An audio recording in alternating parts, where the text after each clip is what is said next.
Good morning, আপনারা দেখছেন গুভাস diary. আজকে আমি যেখান থেকে ভিডিও করছি এটা হচ্ছে নর্থ বেঙ্গলের একটা ছোট্ট জায়গা, শিব মন্দির। শিব মন্দিরটা অ্যাকচুয়ালি অবস্থান করছে বাগডোগরা আর শিলিগুড়ির মাঝখানে, যেটা নর্থ বেঙ্গল ইউনিভার্সিটিটা এখানেই অবস্থিত এবং নর্থ বেঙ্গল মেডিকেল কলেজটি এই স্থান থেকে খুবই কাছে। এটা আমার শ্বশুরবাড়ি। আমরা গরমের ছুটির ভ্যাকেশনে এসেছি নর্থ বেঙ্গল, আমার হোম টাউন, আমার প্রাণের শহর শিলিগুড়ি। তাহলে আজকে আমার সাথে দেখুন আমার ছোটোবেলা বেড়ে ওঠার শহর শিলিগুড়ি।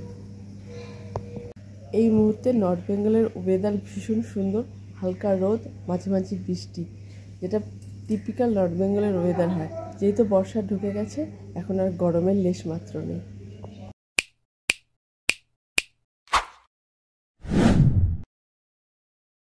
সকাল মানে আম, কাঁঠাল, জাম আর লিচুর সময়, তাই আজকে আমাদের সকালের ব্রেকফাস্ট হচ্ছে কাঁঠালের রস আর মুড়ি। তাই এখানে কাঁঠালের রস বের করা হচ্ছে। আজকে আমরা সবাই এইটা দিয়ে সকালের জলখাবারটা কমপ্লিট করব। এখন আমি বেরিয়ে পড়েছি শিলিগুড়ির উদ্দেশ্যে। শিলিগুড়ি মানেই যানজট, টোটো, রিক্সা, বাস, গাড়ি সব কিছুর একটা হ্যাপাজার্ড। তাই এটাকে পেরিয়ে, বালাসন নদী পেরিয়ে এখন আমি যাচ্ছি শিলিগুড়ির দিকে। দূরত্ব খুব একটা বেশি না, কিন্তু ট্রাফিকের কারণে প্রায় ঘন্টাখানেক সময় লেগে যায়।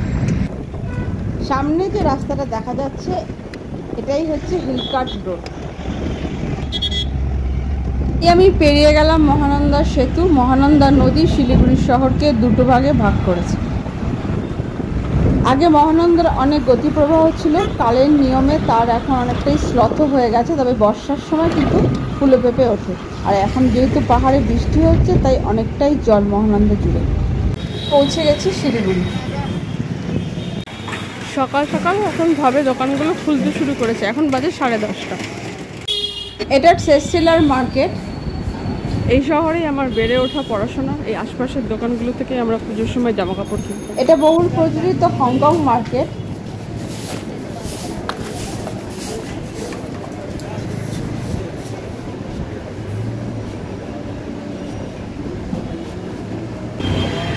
আর এই যে সমস্ত লাইনগুলো, এটা হচ্ছে বিধাল মার্কেট। আর এখান থেকে আমি যাব আমার বাবার বাড়ি, আর শিব মন্দিরে হচ্ছে আমার শ্বশুর বাড়ি। চলুন আমার সাথে আমার বাড়ি ঘুরে আসা যাক।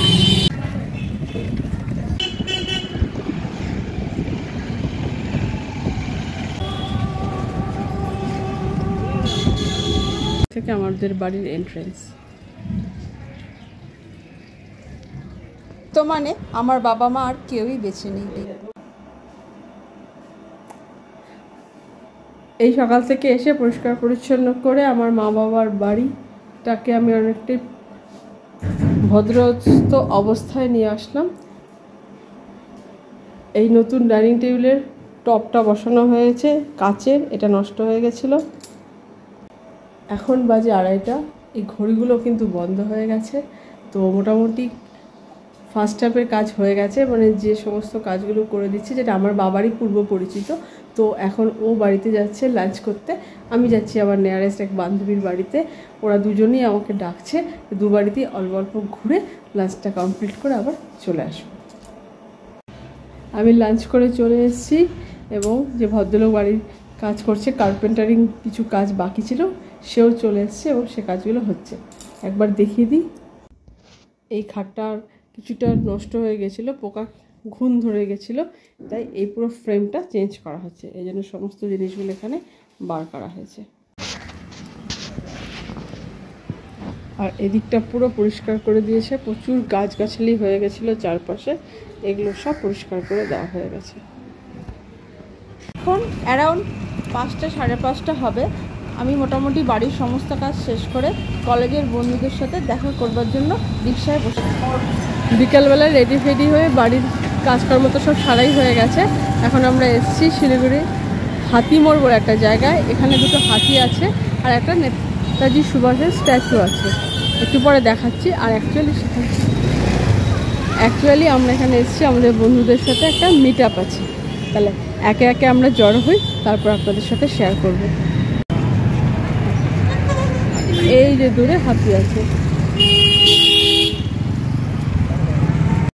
বাঙালির টাইম বলে কথা, 6টা বললেও কেউ 6টায় এসে হাজির হলো না। তবে যে যে এসছে তারা সবাই একে একে শিলিগুড়ি বাঘাযতীন পার্ক এলাকায় জড়ো হলাম। প্রথমে চললো চা, কোল্ড ড্রিঙ্কস এসব খাওয়া দাওয়া। তারপরে ঠিক হলো সবাই এলে সামনে একটা মোমো শপ আছে, সেখানে এসি ঘরে বসে গল্প, আড্ডা আর টুকটাক কিছু খাওয়া দাওয়া হবে।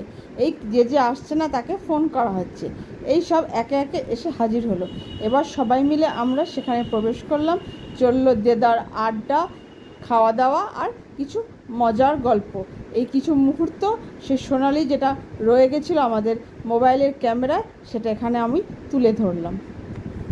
বন্ধুদের সাথে মিট আপ করে এখন আমি বেরিয়ে পড়েছি। এখন আমি অটোতে বসে আছি। এখন আমি শিব মন্দির মানে আমাদের শ্বশুরবাড়ি সেখানে যাচ্ছি। এখানকার কাজ মোটামুটি শেষ। অনেকদিন পর কলেজের বন্ধুদের সাথে দেখা হলো, আড্ডা হলো, একসাথে বসে একটু খিচুড়ি খেয়ে আমি বেরিয়ে পড়লাম। ওরা এখনও বসে আছে কারণ ওরা লোকাল, তো আমার তো যেহেতু একটু দূরে তাই আমি বেরিয়ে পড়লাম।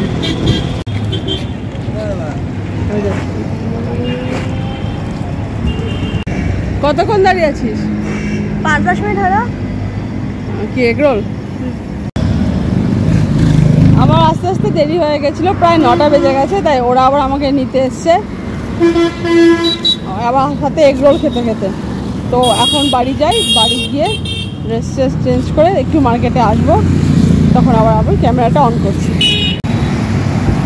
এটা হচ্ছে এশিয়ান হাইওয়ে।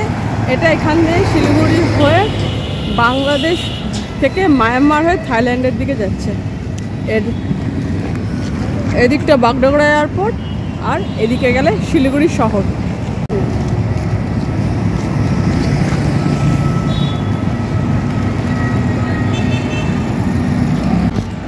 ড্রেস বাড়ি থেকে ফটাফট আমি ড্রেসটা চেঞ্জ করে নিয়েছি, কারণ ওই অটো করে আস্তে আস্তে পুরো ঘেমে গেছিলাম। এখানে টেম্পারেচারটা কম কিন্তু হিউমিডিটি এতটাই বেশি যে এতটাই ঘাম হচ্ছে।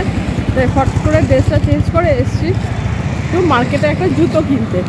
তো জুতোর দোকানে গিয়ে আবার আমি ক্যামেরাটা অন করছি যতক্ষণে আপনি এই হাই রোডের ভিউ। আর এই রাস্তাটা দিয়ে কিন্তু শিলিগুড়ি কলকাতার নাইট সার্ভিসের বাসগুলো চলে। এটা একটা ন্যাশনাল হাইওয়ে।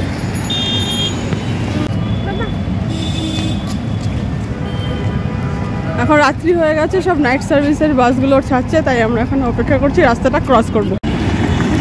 এটা ডবল ডেকার বাসগুলো যাচ্ছে।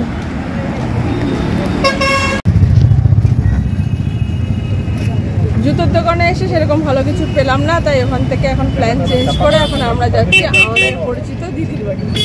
এজন্য আমরা বসেছি রিক্সা বা এখানকার ভাষায় টোটোতে। দিদির বাড়ির জন্য একটা পছন্দ মতো কেক নিয়ে নিলাম।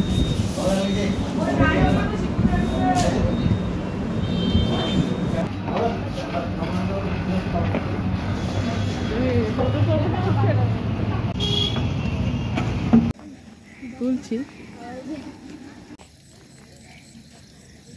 চতুর্দিকে ঝিঝি পোকার ডাক আর ব্যাঙের ঘ্যাঙর ঘ্যাং। আজকের ব্লগটা আমি এখানেই শেষ করছি। আবার দেখা হবে নতুন কোনো দিনের সাথে, নতুন কোনো গল্পের সাথে। নর্থ বেঙ্গলের এটাই আমার প্রথম সিরিজ।